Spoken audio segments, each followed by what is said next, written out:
Hi friends, எல்லாருக்கும் வணக்கம். Welcome to Geethu cooks. என்னுடைய சப்ஸ்கிரைபர்கள் நண்பர்களுக்கு எல்லாருக்கும் ரொம்ப தேங்க்ஸ்ங்க. இன்னைக்கு நம்ம ஸ்பெஷலா சிக்கன் கிரேவி தான் பண்ண போறோம். இந்த சிக்கன் கிரேவி வந்து ரொம்ப அல்டிமேட் டேஸ்ட்ல இருக்கும். நீங்க ஒன்ஸ் ட்ரை பண்ணி பார்த்துட்டு நீங்க உங்களோட டேஸ்ட்டை என்ஜாய் பண்ணுங்க. இந்த ரெசிபியை பார்க்குறதுக்கு முன்னால் என்னோட வீடியோவுக்கு பிடிச்சிருந்தா ஒரு லைக் பண்ணுங்க. சேனலை ஃபஸ்ட் டைம் நீங்கள் பார்க்குறீங்க அப்படின்னா கண்டிப்பாக சப்ஸ்கிரைப் பண்ணி வச்சுக்கோங்க. கூடவே இருக்க பெல் ஐக்கானில் ஆல் ஆப்ஷனை கிளிக் பண்ணி வச்சுக்கோங்க. முழுசாக வீடியோ பார்த்தீங்கன்னா எனக்கு ரொம்ப யூஸ்ஃபுல்லாக இருக்கும். வாங்க ஃப்ரெண்ட்ஸ், இப்போ நம்ம ரெசிபியை பார்க்க போகலாம். எப்போவுமே வந்து சிக்கன் அடிக்கடி நம்ம செய்வோம். அது மட்டும் இல்லை, விரும்பி சாப்பிட்றதும் வந்து சிக்கன் தான் அதிகமாக சாப்பிட்றாங்க எல்லாருமே. மேக்ஸிமம் வந்து ஆட்டுக்கறி விலை ஜாஸ்தி அப்படிங்கிறதுனாலையும் நிறைய பேர் அதை வந்து அவ்வளோவா லைக் பண்ணுறதில்ல. சிக்கனில் வந்து பார்த்திங்கன்னா வெரைட்டியாக எப்படி செஞ்சாலும் நமக்கு ஒரு டேஸ்ட் சூப்பராக இருக்கும். வாங்க ரெசிபி பார்த்துடலாம். ஒரு கடாயில் ஒரு 5 டீஸ்பூன் அளவுக்கு நம்ம வந்து குக்கிங் ஆயில் விட்டுக்கலாம். எப்போயுமே சிக்கன் மட்டன்லாம் செய்யும்போது கொஞ்சம் கூடுதலாக எண்ணெய் விட்டோம்னா டேஸ்ட் நல்லாயிருக்கும். அதே போல் நல்லா வேக வச்சு சாப்பிட்டிங்கன்னா ஒன்றும் பிரச்சனை இல்லை. இப்போது மசாலா எல்லாம் ஆட் பண்ணிக்கலாம்.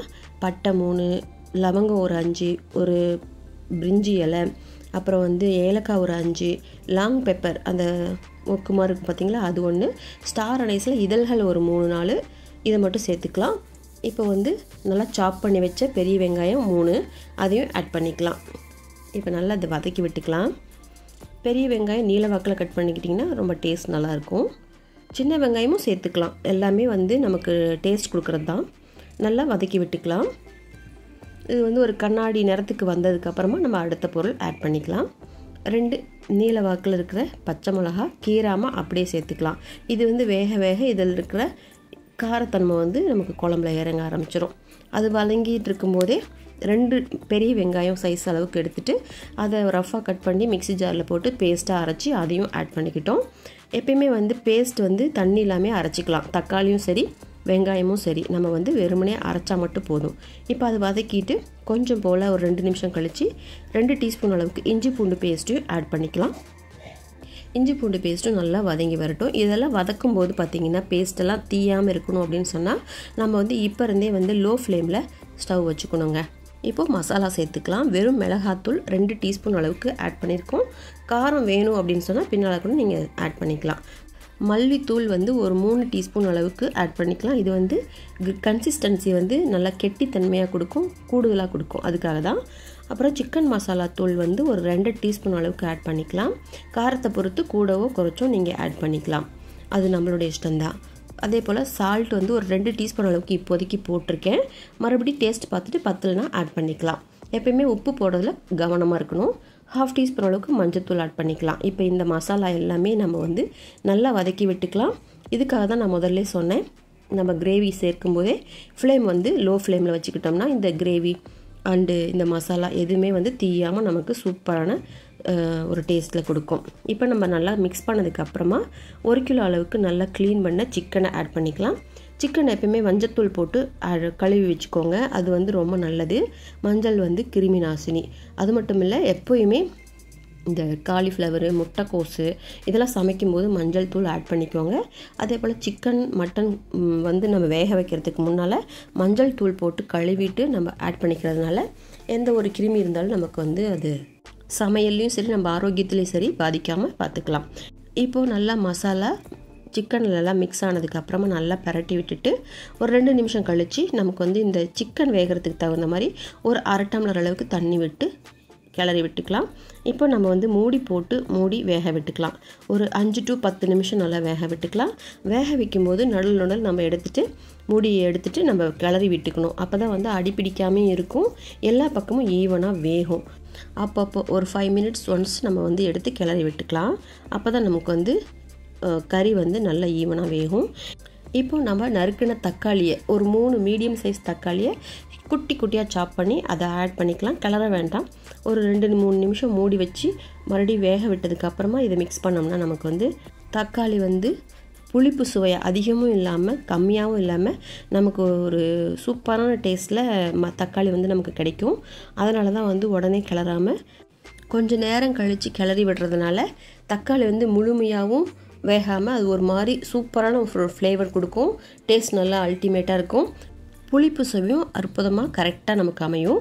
இப்போ வந்து அரை வேக்காடுக்கு அளவுக்கு நமக்கு சிக்கன் வெந்திருக்கும். பாதி அளவுக்கு வெந்த பிறகு நம்ம வந்து என்ன பண்ண போகிறோம், மறுபடியும் ஒரு 5 minutes to 10 minutes மூடி வச்சு வேக விட்டுக்கலாம். சிக்கன் வேகிறதுக்கு கொஞ்சம் டைம் எடுக்கும் தான், அதாவது ஒரு 10 to 15 நிமிஷமாவது எடுக்கும். அது நம்ம வந்து ஒரு 20 minutes அளவுக்கு நமக்கு கணக்கு வச்சுக்கிட்டு நம்ம ஒவ்வொன்றா சேர்த்துட்டு நம்ம வந்து வேக விட்டுக்கலாம். இப்போ ஒரு 90% அளவுக்கு வெந்த பிறகு 3 டீஸ்பூன் கெட்டி தயிர் ஆட் பண்ணிக்கலாம். கெட்டி தயிர் என்ன பண்ணணும்னா க்ரீமியாக நமக்கு வந்து ஒரு நல்ல டேஸ்ட் கொடுக்கும், அதுக்காக தான். இப்போ தயிர் சேர்த்த பிறகு பார்த்திங்கன்னா நமக்கு காரம் பத்தலைன்னா மிளகாத்தூள் ஆட் பண்ணிக்கலாம். சிக்கன் மசாலாத்தூளும் ஒரு ஸ்பூன் அளவுக்கு ஆட் பண்ணிக்கலாம். கலருக்காக காஷ்மீரி மிளகாத்தூள் ஒரு சின்ன ஸ்பூனில் 1 ஸ்பூன் அளவுக்கு ஆட் பண்ணிக்கலாம். இது வந்து பார்த்திங்கன்னா கலருக்காக மட்டும்தான். இப்போ இது கூடயே வந்து 2 டீஸ்பூன் அளவுக்கு சீரகத்தூள் ஆட் பண்ணிக்கலாம். ஜீரகத்தூள் ஆட் பண்ணும்போது நமக்கு வந்து இது ஃப்ளேவரே வேக மாதிரி கிடைக்கும், நமக்கு நல்ல டேஸ்ட் கிடைக்கும். அதுவும் கெட்டி தயிர் ஆட் பண்ணும்போது அது இந்த லாஸ்ட் மினிட்ல இந்த 4 பொருளும் ஆட் பண்ணியிருக்கோம். இப்போது சீரகத்தூள் எல்லாமே சேர்த்துட்டு நல்லா கிளறி விட்டுக்கலாம். மீடியம் ஃப்ளேம்லேயே நமக்கு அடுப்பு இருக்கட்டும். நல்லா வெந்து வந்துட்டுருக்கு. இப்போ நம்ம வந்து ஆல்மோஸ்ட் குக்கிங் பண்ணி முடிச்சிட்டோம். நம்ம டேஸ்ட் பார்த்துக்கலாம். காரம் டேஸ்ட்டுக்கு தான் நம்ம இப்போ வந்து மிளகாத்தூள் எல்லாமே சேர்த்தோம். உப்பு டேஸ்ட் பார்த்துட்டு தேவைப்பட்டால் ஆட் பண்ணிக்கலாம்.